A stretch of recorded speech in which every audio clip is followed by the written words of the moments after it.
CM योगी की सख्ती के बाद भी उत्तर प्रदेश के अलग अलग जिलों से भ्रष्टाचार की खबरें लगातार सामने आ रही हैं। ताज़ा मामला बरेली के मीरगंज का है, जहां जन्म से नेत्रहीन एक व्यक्ति ने जब खसरा बनवाने के लेखपाल को 100 रुपये नहीं दिए तो लेखपाल ने उसकी फसल पलटवा दी और उसे भूमाफिया घोषित कर दिया, जिसके बाद नेत्रहीन व्यक्ति ने मुख्यमंत्री से इच्छा मृत्यु की मांग की है। मीरगंज के सुल्तानपुर गांव निवासी महेंद्रपाल सिंह आंखों से देख नहीं सकते। वो जन्म से ही नेत्रहीन हैं। नेत्रहीन महेंद्रपाल सिंह ने खसरे की नकल लेखपाल मोरपाल गंगवार से मांगी तो उन्होंने 100 रुपये की मांग की। महेंद्रपाल के पास केवल 20 रुपये थे, इसीलिए उन्होंने लेखपाल को 20 रुपये दिए, जिसके बाद लेखपाल आग बबूला हो गए। उन्होंने खसरे की नकल फाड़ दी। जी महेंद्रपाल सिंह। आप किस ग्राम में रहते हैं? वैसे सब सुल्तानपुर में रहते हैं, अब भतीजा तुनगा में रहता है तो उसके साथ चले आए वहाँ से। क्या कुछ मामला है जिसको लेकर आपने मुख्यमंत्री पोर्टल पे शिकायत की है? क्या कुछ मामला है, बताइए। साहब ये लेखपाल साहब से थोड़ी सी हमारी हो गई थी इसी नाचारी।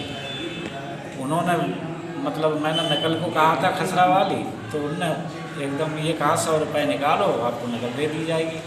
मैंने 20 रुपये निकाले, लेकिन वो मुझसे है नहीं, तो उन्होंने वो नकल भी फाड़ दी साहब और कह दिया कि जाओ अब तुम्हारे घर पहुंच जाएगी और ज़मीन भी पहुंच जाएगी। फिर उसके बाद क्या हुआ?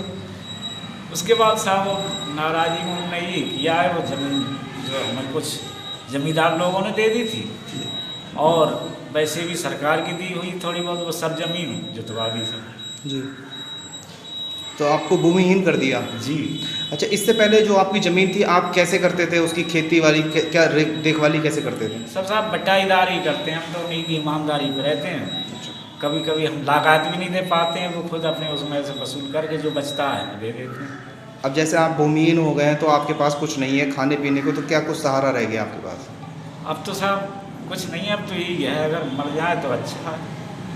तो आप क्या मांग करते हैं मुख्यमंत्री योगी आदित्यनाथ से? क्योंकि सरकार कह रही है कि किसी को भूखा नहीं रहने देंगे और यहाँ तक कि ये भी कह रही है जितने भी मतलब कोई कब्जेदार है या कोई भी कुछ है तो उस पर कड़ी कार्रवाई की जाएगी।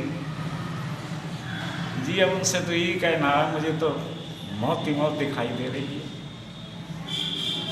अपर जिलाधिकारी प्रशासन बीके सिंह ने बताया कि मामला जानकारी में आने के बाद एसडीएम को मौके पर भेजकर छानबीन करवाई है। इस मामले में लेखपाल की लापरवाही सामने आने पर उसे निलंबित कर दिया गया है, साथ ही विभागीय कार्रवाई भी की गई है। देखिए, इसमें जिस तरीके से मामला है ऐसा नहीं था। ये एक बात सही है कि जो महेंद्रपाल नाम के व्यक्ति हैं नेत्रहीन हैं, इनको एक नंबर में पट्टा हुआ था और जहाँ इनको पट्टा हुआ था 63 ईयर का, वो इनका बिल्कुल मौजूद है और उसमें इनके द्वारा यूकेलिप्टस के पेड़ लगाए गए हैं और यूकेलिप्टस के पेड़ मौके पर मौजूद हैं। लेकिन ये ज़रूर है कि इन्होंने बताया कि इसी नंबर में इनके गांव के ज़मींदार थे जो इनको जोतने बोने के लिए दे दिया गया था इनकी अवस्था को देखते हुए। तो इनको ये भ्रम था, वो सरकारी ज़मीन बंजर के रूप में ही हमारे यहाँ दर्ज थी, 431 नंबर उसका गाटा है और वो बंजर के रूप में दर्ज थी 544, तो वो भी इनके द्वारा बोई जा रही थी। लेकिन इनको ये अंदाज़ा नहीं था ये ज़मीन बंजर की है अथवा वो ज़मीन है जो इनको जोतने बोने के लिए दी गई है। तो जो कब्जा हटाया गया वो निश्चित रूप से बंजर ज़मीन पर जो अवैध कब्जा था वही हटाया गया है। इनकी जो पट्टे की ज़मीन थी वो बिल्कुल इंटैक्ट है और उसमें यूकेलिप्टस के पेड़ वर्तमान में भी लगे हुए हैं। कल एसडीएम हमारे और तहसीलदार पूरी राजस्व टीम के साथ गए भी हैं, उन्होंने मौके पे बयान भी लिए हैं और पुनः पैमाइश भी की है।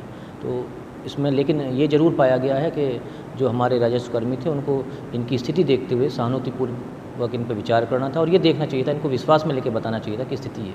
उनको ये भ्रम हुआ है और उन्होंने ये बात स्वीकारी भी है। 100 रुपये की मांगने की बात आई है, वो भी बात सामने आई है कि खसरे के 100 रुपये मांगे, उन पर 20 रुपये थे, केवल उन्होंने 20 रुपये दिए थे।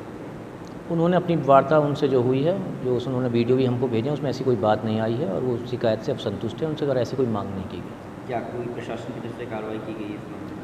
हाँ, इसमें जो है जो हमारे संबंधित लेखपाल हैं वहाँ के, उनको ज़रूर हम लोगों ने निलंबित किया है और एक विभागीय कार्रवाई संस्थित की है कि आगे से कम ऐसा ना हो कि किसी दिव्यांग व्यक्ति के संग इस तरीके से हाई हैंडेडनेस की जाए।